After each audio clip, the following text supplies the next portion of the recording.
नमस्कार, किस्सा यूपी का देख रहे हैं आप। मैं हूं आपके साथ पूजा। आज किस्सा यूपी का में बात करेंगे अखिलेश यादव के एक नए दाव की। दरअसल चुनावी बाजी हारे अखिलेश तो दिल जीतने आजमगढ़ पहुंच गए। दरअसल अखिलेश यादव बाहुबली विधायक रमाकांत यादव से मिलने आजमगढ़ जेल पहुंचे थे, जहां उन्होंने 1 घंटे तक रमाकांत यादव से मुलाकात की। पर इस मुलाकात के मायने काफी अलग है। इस मुलाकात के पीछे कई संदेश है और वोट बैंक की राजनीति की पूरी कहानी है।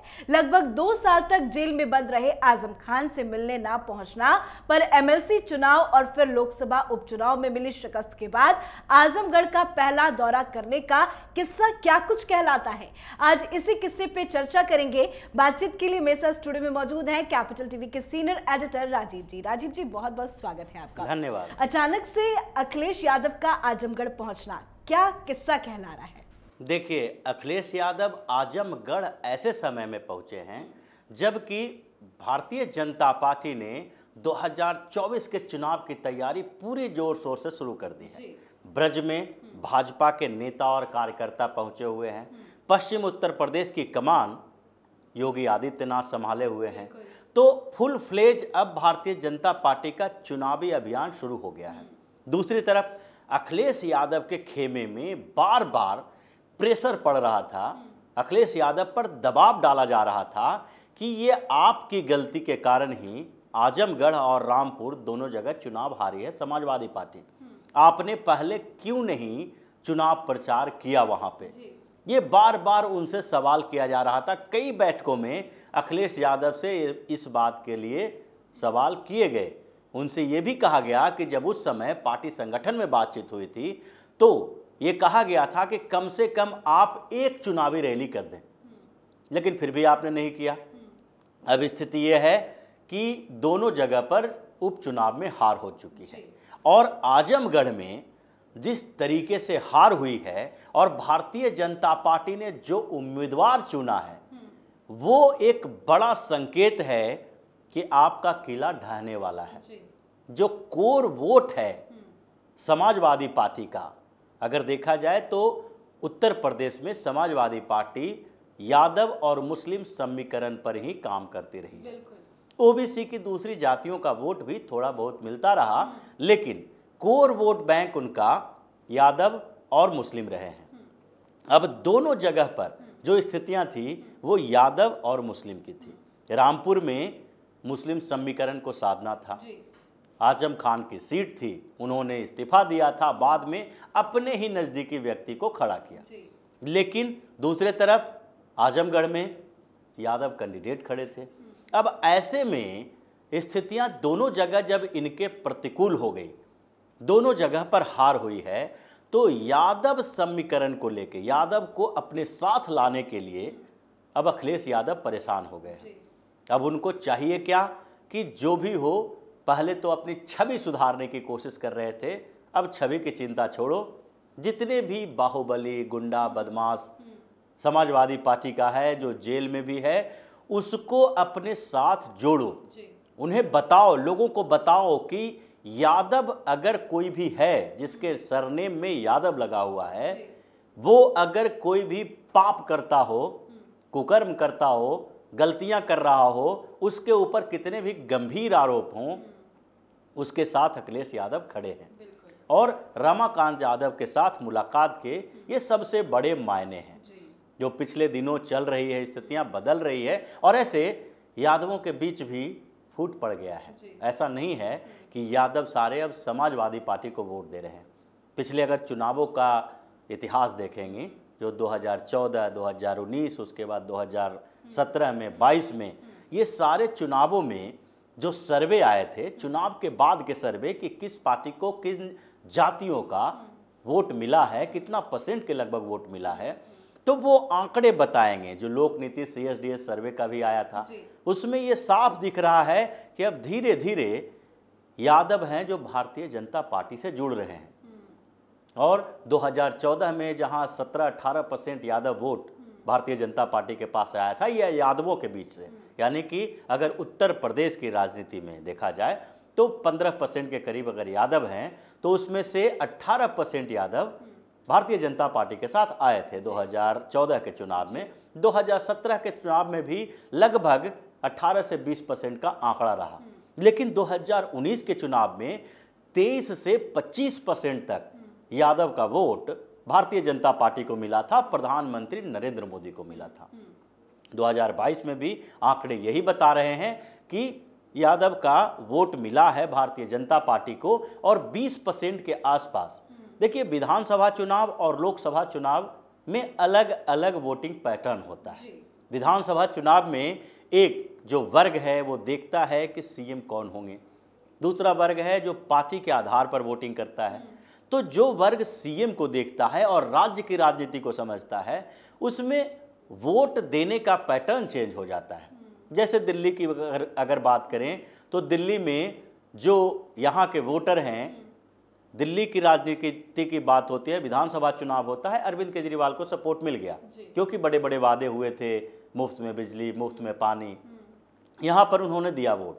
लेकिन जब लोकसभा चुनाव हुआ तो उस समय तो बाजी पलट गई, यहाँ एक भी सीट अरविंद केजरीवाल को लोकसभा की नहीं मिली।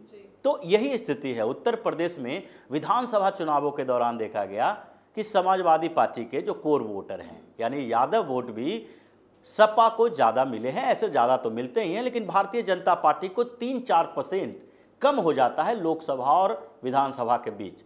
लेकिन वो पैटर्न 2019 के बाद 2022 में अगर देखा जाए तो वो और बदल गया है। आजमगढ़ में उपचुनाव हुए और आजमगढ़ में करीब करीब 3 लाख से ज़्यादा यादव वोट हैं, और वो लोग अगर समाजवादी पार्टी के साथ, यानी कि वहाँ के यादव और मुस्लिम दोनों समाजवादी पार्टी के साथ पूरी तरह गए होते, तो ऐसी स्थिति में वहाँ पर भारतीय जनता पार्टी की जीत नहीं होती। अगर चुनावी इतिहास देखें, 10-10 लोकसभा चुनावों में आजमगढ़ सीट पर 4 बार सपा की, 4 बार बसपा की जीत रही है, क्योंकि दोनों दलित मुस्लिम समीकरण चलता था या फिर यादव मुस्लिम समीकरण चलता रहा। तो इस आधार पर उन दोनों की जीत होती रही। एक बार भारतीय जनता पार्टी की जीत हुई थी, और यही रमाकांत यादव उस समय भाजपा के कैंडिडेट बने थे 2009 में।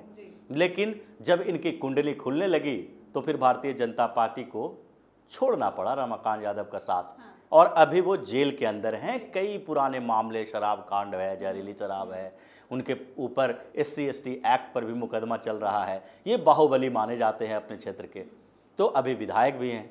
तो ऐसी स्थिति में अखिलेश यादव को लगा कि धीरे धीरे जो उनका कोर वोट है, यादव भी अब भारतीय जनता पार्टी के पास जा रहे हैं, और ये चुनाव की जो तैयारी चल रही है वो 2024 के लोकसभा चुनाव की तैयारी चल रही है।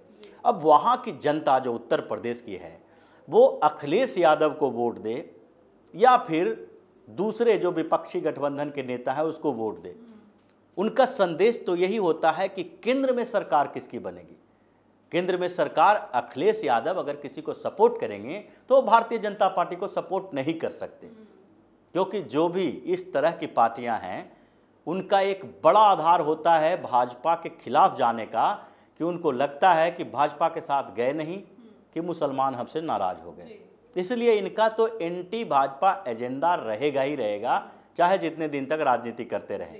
कांग्रेस कितना भी करप्ट पार्टी हो जाए, कांग्रेस के नेता जेल चले जाएं, उसके ऊपर कितना भी भ्रष्टाचार का मामला चलते रहे, परिवारवाद का उनके ऊपर ठप्पा लगा रहे, लेकिन फिर भी ये लोग राजनीति में कांग्रेस का साथ देंगे, इसीलिए कि इनके अपने स्टेट में मुसलमान को इनको खुश करना है। ये कांग्रेस के साथ जा सकते हैं, भाजपा के साथ नहीं जा सकते। ऐसी स्थिति में अब इनकी बौखलाहट दिखने लगी कि अब निकलो घर से बाहर और उन लोगों को इकट्ठा करो जो जेल में बंद हो तो हो, बाहुबली हो, गुंडा हो, बदमाश हो, भूमाफिया हो, लेकिन उनके सरनेम यादव होना चाहिए। तो वोट बैंक के डर से अखिलेश यादव मुलाकात करने के लिए पहुंचे, लेकिन सवाल ये भी खड़ा हो रहा है कि जब आजम खान जेल में बंद थे तो क्यों नहीं गए, अभी रमाकांत यादव से मिलने पहुंच गए। बिल्कुल, उस समय अखिलेश यादव थोड़ा दूसरे मोड में थे, घमंड ज़्यादा आ गया था इनको, इनका घमंड धीरे धीरे टूटा है। जैसे आजम खान से मिलने नहीं गए थे, पहले रमाकांत यादव से भी मुलाकात नहीं हुई थी इनकी, चुनाव के पहले ये दूसरे तरीके के मोड में थे। वही बात हो रही थी ना कि जो ये कोशिश कर रहे थे कि किसी तरीके से इन लोगों से दूरी बना के, जो इनके ऊपर ठप्पा लगा हुआ है, जो समाजवादी पार्टी की सरकार के ऊपर उत्तर प्रदेश में ठप्पा लगा रहता है कि ये गुंडों की सरकार है, ये भूमाफियाओं की सरकार है। समाजवादी पार्टी की सरकार आई नहीं कि फिर से जंगल राज, जो बिहार में जंगल राज की बात करते हैं लालू यादव की पार्टी के लिए, वही जंगल राज उत्तर प्रदेश में आना शुरू हो जाएगा। लेकिन इसकी वजह से जो अखिलेश का MY समीकरण है उसमें ही आपस में फूट हो रही है। अखिलेश यादव को लेकर लोग कह रहे हैं कि रमाकांत यादव से मिलने चले गए, तो यादव तो खुश हैं, लेकिन वहाँ मुस्लिम वोटर्स जो है वो नाराज है कि आजम खान से मुलाकात करने क्यों नहीं पहुंचे। हाँ, तो राजनीति में यही होता है कि जब आप दांव खेलते हैं और कभी कभी दांव उल्टा पड़ जाता है। अब समाजवादी पार्टी के मुखिया अखिलेश यादव का दांव उल्टा पड़ता रहा। शुरुआती दौर में उन्होंने छवि सुधारने की कोशिश की और इसलिए इन लोगों से दूरी बना के रखी कि आजम खान हो तो आजम खान पर भी 90 से ज़्यादा मुकदमा दर्ज है, 95-98 मुकदमे दर्ज है। अब उनसे थोड़ी दूरी बनाओ और उस क्षेत्र में बताओ कि नहीं, आजम खान जैसे लोगों को ज़्यादा भाव अखिलेश यादव नहीं दे रहे हैं, यानी कि वो अपनी छवि इस तरह से बना रहे हैं कि अब वो डेवलपमेंट के कामों में रहेंगे। गुंडा भूमाफिया जो उत्तर प्रदेश में हैं उन लोगों से उनकी सरकार की दूरी बनी रहेगी। लेकिन उनका वो दाव काम नहीं आया, क्योंकि जनता जानती है कि ये चुनावी दाव है। चुनाव के समय ये गिरगिट की तरह रंग बदल रहे हैं। चुनाव खत्म होते ही जैसे ही अगर इनकी सरकार बन गई तो फिर यही पुराने तरीके पे आ जाएंगे जो इतने समय से उत्तर प्रदेश में करते रहे। कुल मिलाकर इस मुलाकात का कोई फायदा अखिलेश को मिलेगा, हाँ या ना? ये इस मुलाकात का फायदा के बदले तो पहले ही नुकसान दिख गया। पहले तो एक तरफ अगर यादव को खुश करने के लिए गए तो मुस्लिम नाराज हो गए, तो एक तो पहला नुकसान यही दिखा। और दूसरा नुकसान ये दिखेगा कि जो वहाँ पर अभी अखिलेश यादव जो कोशिश कर रहे हैं उत्तर प्रदेश में यादव को अपने साथ लाने की, उसके लिए जिस तरीके से वो बार बार उन नेताओं से मुलाकात करने की कोशिश कर रहे हैं और मुलाकात कर भी रहे हैं जिनके ऊपर कई मामले दर्ज हैं, तो आप यादव के एक वर्ग को तो खुश कर लोगे। मान लेते हैं 80% यादव वोटर आपके साथ आ जाएगा, लेकिन जो यादवों के प्रकोप से डरे हुए लोग हैं, ज़्यादातर OBC की जातियां, जो 30% से ज़्यादा है उत्तर प्रदेश में, तो वो 30 से 40% लोगों को आप कैसे समझा पाएंगे कि आप फिर से वही सरकार लाने की कोशिश नहीं कर रहे हैं जो पहले आपके ऊपर ठप्पा लगा हुआ है कि आपकी सरकार मतलब गुंडों की सरकार। तो ये 30 से 40% लोग जो भारतीय जनता पार्टी के साथ धीरे धीरे आ रहे हैं वो और आएंगे। जो कोयरी, कुर्मी, सहनी, सैनी, निषाद, मलाह, ये लोग जो इनके वर्गों के वोट की बात अगर करेंगे, जो कई 2-3 चुनावों के सर्वे में आया है कि 60 to 70% वोट ये लोग भारतीय जनता पार्टी को देते हैं। कोयरी कुर्मी की बात होती है तो वो तो 80% से ऊपर भारतीय जनता पार्टी के साथ जाता है। पिछले दिनों इसलिए भारतीय जनता पार्टी ने स्वतंत्र देव सिंह को यूपी का अध्यक्ष बनाया था कि OBC वोटर जो इनके साथ आ रहे हैं वो बढ़ के 90% तक हो जाएगा, क्योंकि अखिलेश यादव जो डर दिखाने की कोशिश कर रहे हैं रमाकांत यादव जैसे लोगों से मुलाकात करके, उससे तो ये होना ही है कि एक वर्ग को साथ लाने की कोशिश में वो पूरा का पूरा गैर यादव OBC जो जातियां हैं उन लोगों का वोट वो खो देंगे। और आगे 2019 में जो पिछली बार इनकी 5 सीटें आई थी मायावती से गठबंधन के बावजूद, जिसमें से 2 सीटें पहले ही उपचुनाव में हार चुके हैं, अब वो 3 सीट जो बची है वो भी खत्म होने वाली है।